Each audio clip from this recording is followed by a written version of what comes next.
सो traders, आप सभी का वेलकम है डेली एनालिसिस वीडियो पे। तो हम स्टार्ट करते हैं कि मंडे मार्केट क्या क्या हो सकता है हमारे लिए पॉसिबिलिटीज़, ठीक है। और मैं आपको रॉ एनालिसिस करके दिखाऊंगा निफ्टी एंड बैंक निफ्टी पे, प्योर प्राइस एक्शन पे किस तरीके से आप सपोर्ट और रेजिस्टेंस में वर्क कर सकते हैं और आप खुद का एनालिसिस करके बहुत बढ़िया तरीके से पैसा कमा सकते हैं। तो स्टार्ट करते हैं। सबसे पहले मैं क्या करता हूँ,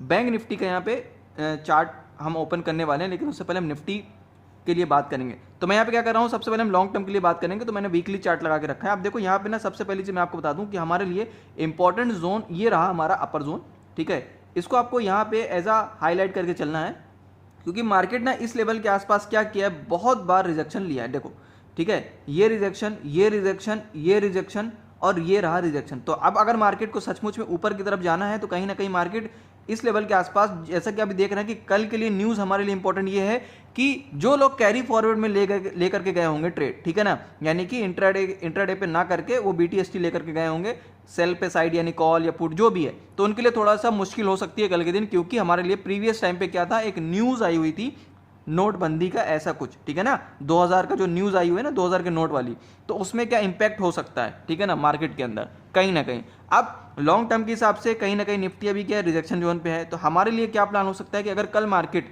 रिजेक्ट करता है, मार्केट नीचे के साइड पे आने के लिए ट्राई करता है, तो हमारे लिए बहुत ज़्यादा नीचे के साइड पे हमारे लिए क्रिटिकल लेवल ये रहेगा हमारे लिए इंपॉर्टेंट। आप इस लेवल को मार्क करके चल सकते हैं समवेयर अराउंड। मैं ये आपको जोन बता देता हूँ, ये रहा हमारे लिए 17,000 के आसपास का है, ठीक है ना, 17,000 के आसपास का नीचे के साइड पे बहुत बड़ा जोन है। ये मैं बहुत लॉन्ग टर्म के लिए बात कर रहा हूँ, ठीक है ना। तो अभी मैं क्या बोल रहा हूँ कि पोजीशन को न्यू एंट्री नहीं करनी है लॉन्ग टर्म के लिए अगर आप लेके चल रहे हो, क्योंकि इसको ब्रेकआउट होने देना है 18,400 के ऊपर, ठीक है ना। मार्केट को आराम से सस्टेन होने ही देना है, देन उसके बाद हमको आगे की पॉसिबिलिटीज बन सकती है निफ्टी के अंदर। अब बात कर लेते हैं बैंक निफ्टी पे, ठीक है। तो बैंक निफ्टी के लिए अभी इंपॉर्टेंट चीज़ क्या है, देखो यहाँ पे मैंने लॉन्ग टर्म बता दिया, अभी आवरली चार्ट लगा देता हूँ, ठीक है ना। आवरली चार्ट पे हम क्या करेंगे, इंट्राडे पे बात करेंगे, क्योंकि हम इंट्राडे पे ही ट्रेडिंग करते हैं, ठीक है ना। क्योंकि जब इंट्राडे पे आराम से पैसा बन रहा है तो क्या मतलब, ठीक है ना, कि मार्केट में हम ज़्यादा रिस्क के लिए बात करें। तो हमारे लिए इंपॉर्टेंट क्या है, देखो यहाँ पे अगर आप ध्यान से देखो तो यहाँ पे भी एक जोन बन रहा है, ठीक है ना, जो कि हमारे लिए एज अ रेजिस्टेंस की तरह रिएक्ट कर रहा है, ठीक है ना। क्यों, देखो सबसे पहले यहाँ पे सपोर्ट की तरह रिएक्ट कर रहा था, ये इस लेवल के आसपास मैं बात कर रहा हूँ, ये रहा हमारे लिए 18,200 सपोर्ट सपोर्ट सपोर्ट, पहले रेजिस्टेंस था, ठीक है ना। तो अब क्या करेगा, अगर मार्केट सचमुच में यहाँ से ऊपर के साइड पे जाने के लिए ट्राई करता है तो अच्छा खासा हमको इस लेवल के 18,400 को क्रॉस होने के बाद अच्छी खासी तेजी दिख सकती है। लेकिन 18,300, 18,350, 18,250 इस लेवल के आसपास क्या होगा, मार्केट थोड़ा सा कंसोलिडेट होगा। और नीचे के साइड पे हमारे लिए इंपॉर्टेंट क्रिटिकल सपोर्ट ये रहा हमारे लिए, ठीक है। तो इस लेवल को भी याद रख के चलना है, ठीक है। ये रहा हमारे लिए इंपॉर्टेंट, क्या रहा, 18,000 का एक लेवल, 18,100 से 18,000 तक के आसपास का, ठीक है। तो आपको ये लेवल भी याद रखना है। तो अगर मार्केट कल इसको रिस्पेक्ट नहीं करता, नीचे के साइड पे आता है और नीचे कंटिन्यू आने के लिए ट्राई करता है, यानी कि पहला आपको सपोर्ट ये रहा, सपोर्ट नहीं मिला कोई बात नहीं, ये सपोर्ट में अगर ब्रेक होता है तो अच्छी खासी हमको मार्केट के अंदर गिरावट देखने को मिल सकती है, लेकिन चांसेस कम है, ठीक है। अब बात कर लेते हैं निफ्टी के अंदर इंपॉर्टेंट चीज़। निफ्टी को मैं क्या करता हूँ, यहाँ पे पहला वीकली चार्ट लगा के देखते हैं हम, ठीक है ना। तो उससे क्या हमको लॉन्ग टर्म के लिए देखने हैं कि क्या है। अब देखो यहाँ पे थोड़ा सा ना डिफरेंट दिख रहा है, क्या दिख रहा है डिफरेंट, देखो ध्यान से। अभी हमने क्या बात की थी निफ्टी के अंदर, निफ्टी के अंदर क्या था, कहीं ना कहीं मार्केट थोड़ा सा रिजेक्शन के टाइम पे रिजेक्शन के आसपास था, लेकिन बैंक निफ्टी के केस में ऐसा नहीं है। देखो बैंक निफ्टी कहीं ना कहीं यहाँ पे हमको क्या दिख रहा है, ये जो कैंडल बना है ना वीकली, आप ध्यान से देखो, ये क्या बना हुआ है, एक हैमर की तरह बना हुआ है, ठीक है ना, बुलिश हैमर। तो जब भी बुलिश हैमर बनता है और उसके पहले देखो इतना अच्छा ग्रीन कैंडल बना है, बहुत बड़ा, ठीक है ना। तो मार्केट कहीं ना कहीं बुलिश है, लेकिन अगर आपको बैंकिंग सेक्टर के अंदर इन्वेस्टमेंट करना है लॉन्ग टर्म के लिए तो थोड़ा सा रुक जाना है, क्योंकि रिजेक्शन लेवल है। अगर मार्केट यहाँ से गिरता है तो आपका पोर्टफोलियो रेड भी हो सकता है, बहुत बड़ा रेड, ठीक है ना। तो ट्राई करना कि इसको नीचे के साइड पे आने के बाद, या कि कुछ ऐसा ब्रेकआउट दे ही दे, देन एंट्री करना, यानी 44,000 के ऊपर ट्राई करना, ठीक है ना, सस्टेन हो जाए तो। अब बात कर लेते हैं इंट्राडे पे, ठीक है ना। अब हम इंट्राडे पे बात करते हैं, यानी कि अवरली चार्ट लगा के यहाँ पे दिखाता हूँ आपको सारी चीज़ें। देखो यहाँ पे ना ऑलरेडी अपन ने प्रीवियस टाइम पे भी बात की थी, ठीक है ना, कि अब देखो यहाँ पे मैं ये सारे जो ड्रॉ अपन ने किए हैं इसको मैं सबसे पहले क्या करता हूँ, हटा देता हूँ, जिससे कि हमको क्या समझ में आ जाएगा कि किस तरीके से हमको क्या प्लान करना है। तो मैं यहाँ पे क्या करता हूँ, सिंपल ट्रेडर्स, ये जो हमारा एक लेवल है ऊपर के साइड पे, ठीक है ना, यानी 44,000 से लेकर के 43,600 का जो ये लेवल है, मैं यहाँ पे क्या करता हूँ, एक जोन मार्क कर देता हूँ।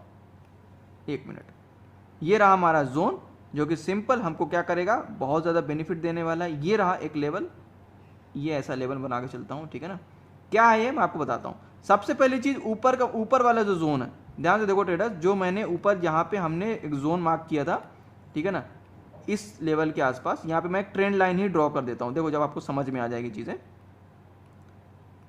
ये रहा हमारा एक हॉरिजॉन्टल लाइन, ये तो इस लेवल के आसपास से लेकर के, यानी ऊपर के साइड से लेकर के ये एक लेवल और ये लेवल, अगर कल मार्केट यहाँ पे फ्लैट ओपनिंग होती है या कि फिर इसको अप साइड मूवमेंट के लिए ट्राई करता है, तो ही जाकर के एंट्री करना कॉल ऑप्शन के साइड पे। कहीं ना कहीं मार्केट है बुलिश, लेकिन यहाँ पे ना इनडिसाइजेबल हो चुका है मार्केट, क्योंकि कल थोड़ा सा न्यूज़ बेसिस भी मार्केट रिएक्ट कर सकता है। तो हमारे लिए सपोर्ट ये रहेगा, मैं बात कर रहा हूँ 43,800 के आसपास। तो ये सपोर्ट मान के चलो, अगर इसको भी रिस्पेक्ट नहीं करता तो हमारे लिए मल्टीपल सपोर्ट नीचे के साइड पे बना हुआ है। देखो सिंपल, आज मैं फिबोनाची यूज नहीं कर रहा हूं जिससे कि आपको डिफिकल्टीज ना हो, ठीक है।